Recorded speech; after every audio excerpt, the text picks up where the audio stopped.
Anda masih bersama kami di Pilihan Indonesia dan pada segmen kali ini kami akan lebih spesifik membahas soal posisi dari PD Perjuangan apakah akan bergabung ke pemerintahan atau berada di luar pemerintahan. Dan ada satu narasumber yang baru saja bergabung yaitu politikus PD Perjuangan Deddy Sitorus. Selamat malam Bang Deddy. Selamat malam, selamat malam.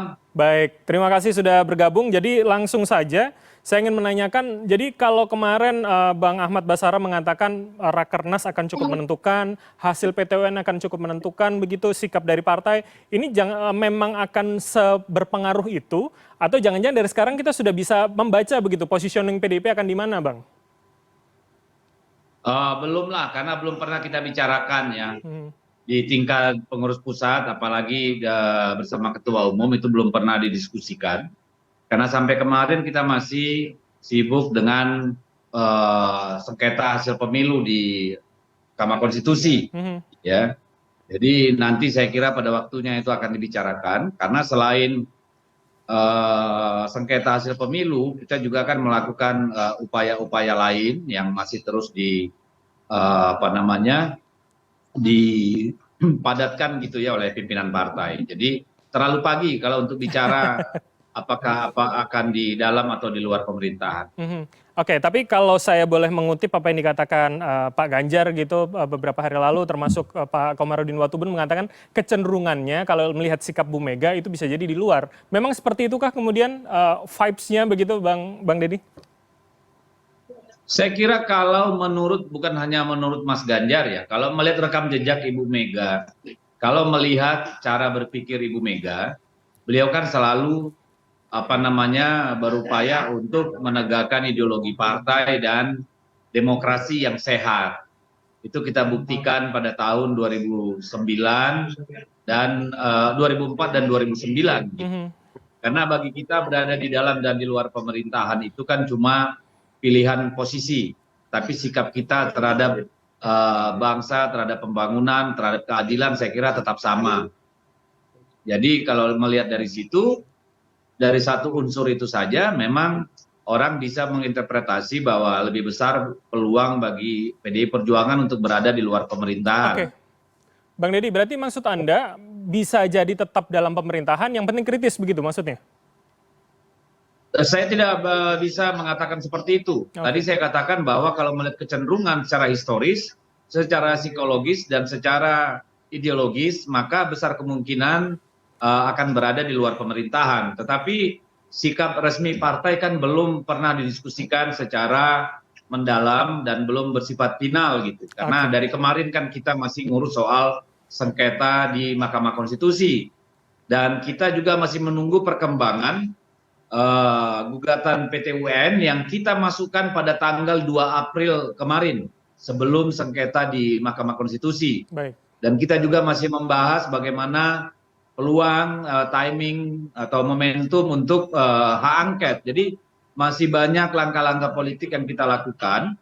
Sebenarnya lebih kepada bukan karena ketidakpuasan terhadap hasil pemilu, tetapi karena kepentingan kita agar demokrasi di masa yang akan datang tidak dirusak oleh abuse of power sebagaimana yang kita rasakan pada pemilu 2024 ini. Baik.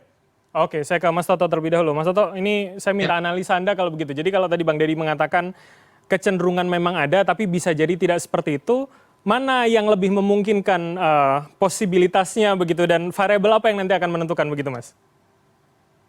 Iya, tadi ya, di segmen pertama kita sempat bahas ya, buat PDI Perjuangan itu bukan sebuah hal yang luar biasa menjadi oposisi.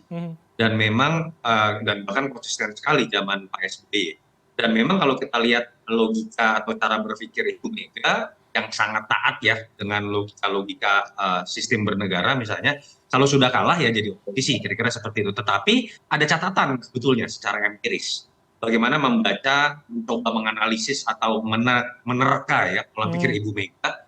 Kalau kita lihat misalnya Ibu Mega punya peranan besar di 2019 ketika Pak Prabowo masuk ke dalam pemerintahan Jokowi.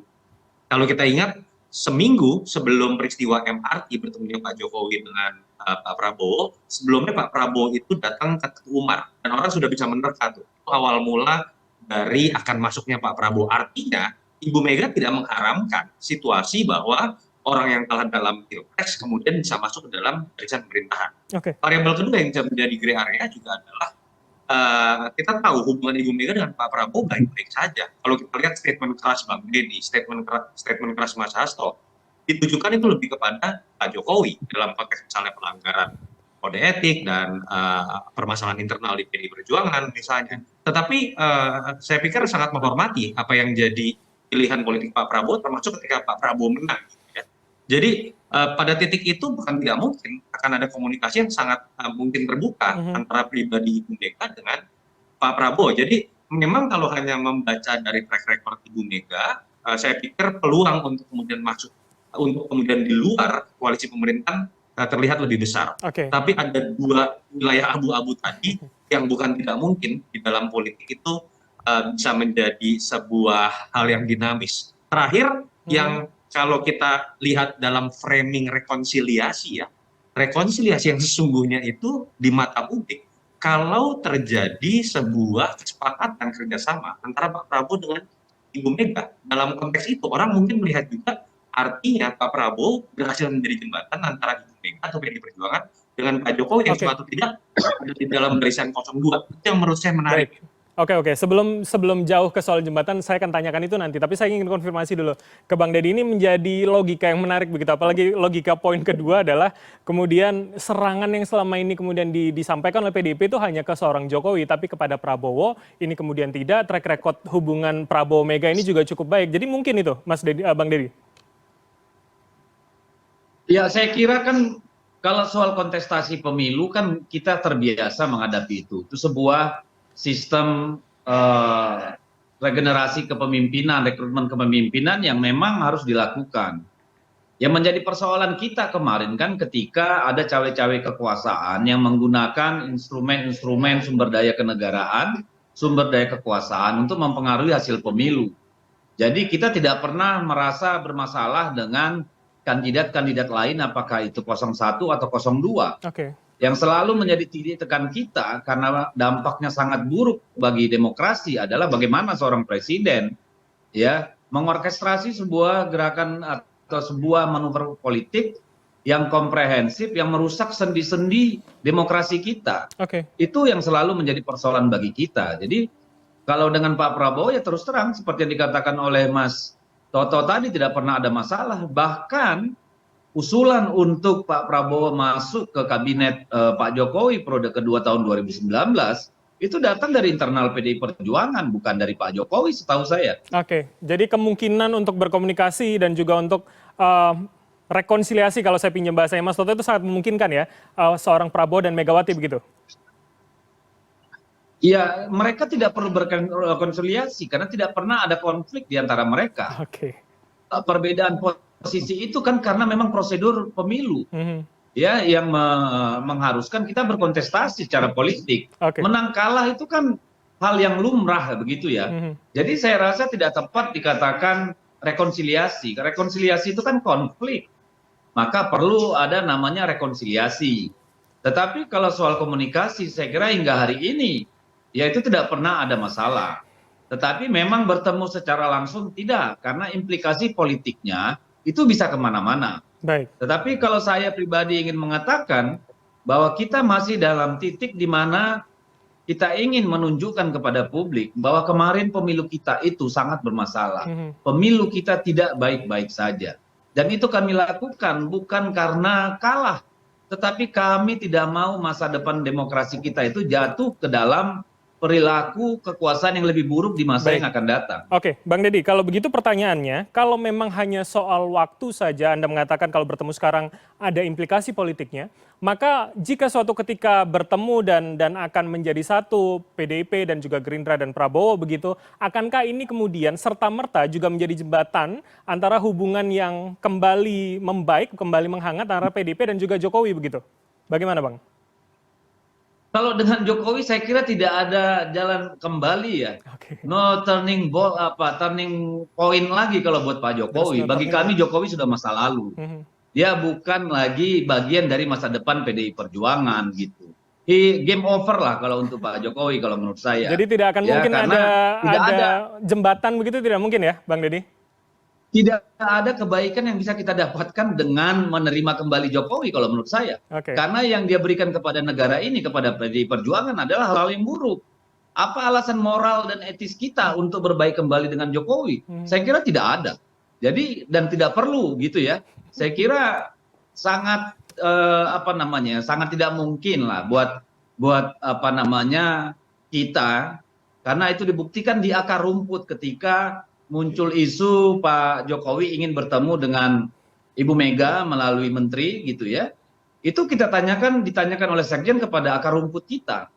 Dan jawaban ribuan kader di tingkat ranting itu menyatakan jangan, kami tidak mau. Oke. Jadi itu adalah suara internal PDI Perjuangan di akar rumput, Baik. bukan di elit, walaupun itu disampaikan oleh Pak Sekjen, Pak Hasto gitu. Jadi saya kira kita juga membaca bagaimana sakitnya perasaan ranting-ranting kita, kader-kader kita di tingkat bawah yang selama 21 tahun itu mengangkat dan menjaga Pak Jokowi sehingga menjadi orang nomor 1 dari Republik ini selama 2 periode. Oke, baik. Oke, kami dapat poin Anda begitu. Jadi Mas Toto, artinya dengan logika yang disebutkan Bang Deddy tadi, jadi kemudian kalau masih artinya Prabowo masih bersama dengan Jokowi, ini akan jadi penghambat dong untuk bisa bertemu dan bisa bersatu kembali dengan Megawati dan PDIP begitu, Mas?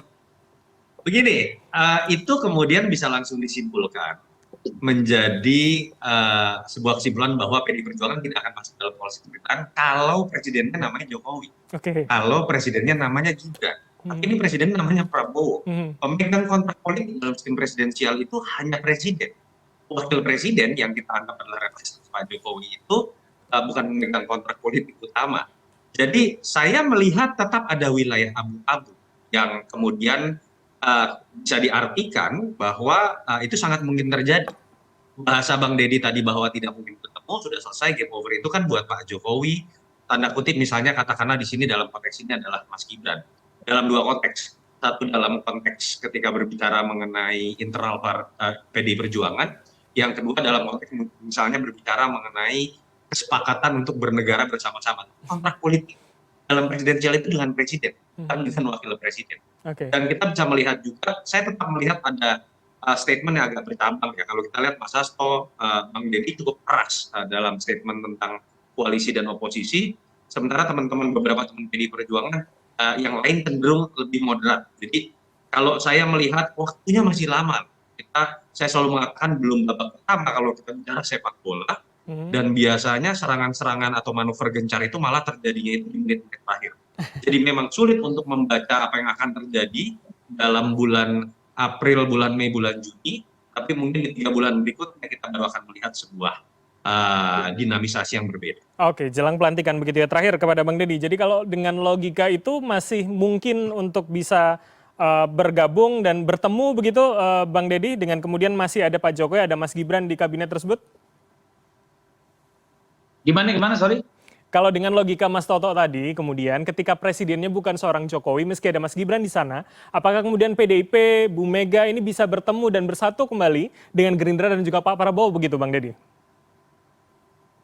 Nah, ini kan satu konteks yang berbeda ya. Oke. Kan PDI Perjuangan dengan Gerindra kan nggak pernah bersatu, Pak. Ya, jadi nggak ada itu urusan. Komunikasi hubungan antara PDI Perjuangan dengan Gerindra itu baik. Komunikasi hubungan antara elit-elit PDI Perjuangan termasuk Ibu Mega sebagai ketua umum dengan Gerindra itu baik, tidak ada masalah. Oke? Jadi kalau mau bertemu dengan Gerindra atau dengan Pak Prabowo kapanpun, itu bisa saja terjadi. Dan itu semua tidak ada hubungannya dengan Pak Jokowi. Ya, mau dia masih presiden atau dia sudah tidak presiden, nggak ada urusannya. Karena hari-hari ini nama Jokowi itu tidak ada lagi di dalam memori kesadaran ruang PDI Perjuangan. Jadi nggak relevan berpikir apakah bertemu selama masih ada Presiden Jokowi atau sesudah. Karena kan sudah irrelevan gitu. Tapi jadi, kalau kemudian untuk bergabung dalam satu gerbong yang sama itu memungkinkan atau tidak, Bang Deddy, kalau begitu? Itu dibahas nanti, kawan. Sabar.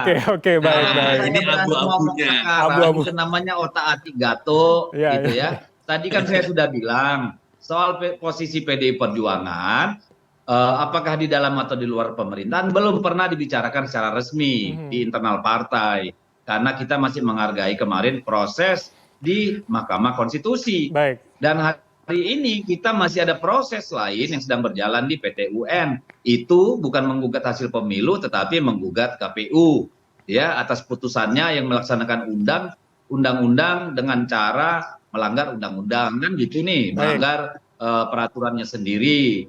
Di sisi lain kita juga masih mempertimbangkan mendalami potensi kita menggunakan hak angket. Jadi saya kira juga tidak ada urgensi atau alasan mendesak untuk harus hari-hari ini ketemu Pak Prabowo. Sedangkan yang di koalisi Pak Prabowo aja masih pusing nih soal jatah-jatah mereka. Baik. Nanti kita ketemu malah nanti jadi ada sangkaan, wah ini ngambil ngurangin jatah kita nih kan repot itu gitu loh Mas. Jadi sabar aja, pada waktunya kita akan memutuskan sikap PDI Perjuangan seperti apa, dalam artian di mana posisinya, dan ada nanti momentum waktu itu. Belanda masih jauh Mas, bulan Oktober baru ada pelantikan presiden. Oke, berarti saya simpan pertanyaannya nanti beberapa bulan jelang Oktober begitu ya. Terima kasih atas waktu para narasumber, politikus PDI Perjuangan Bang Deddy Sitorus, kemudian Direktur Eksekutif Carta Politika Mas Yunarto Wijaya. Mas Toto, terima kasih telah bergabung sama kami. Terima kasih Mas Bram. Yuk, makasih. Lu potong rambut kayak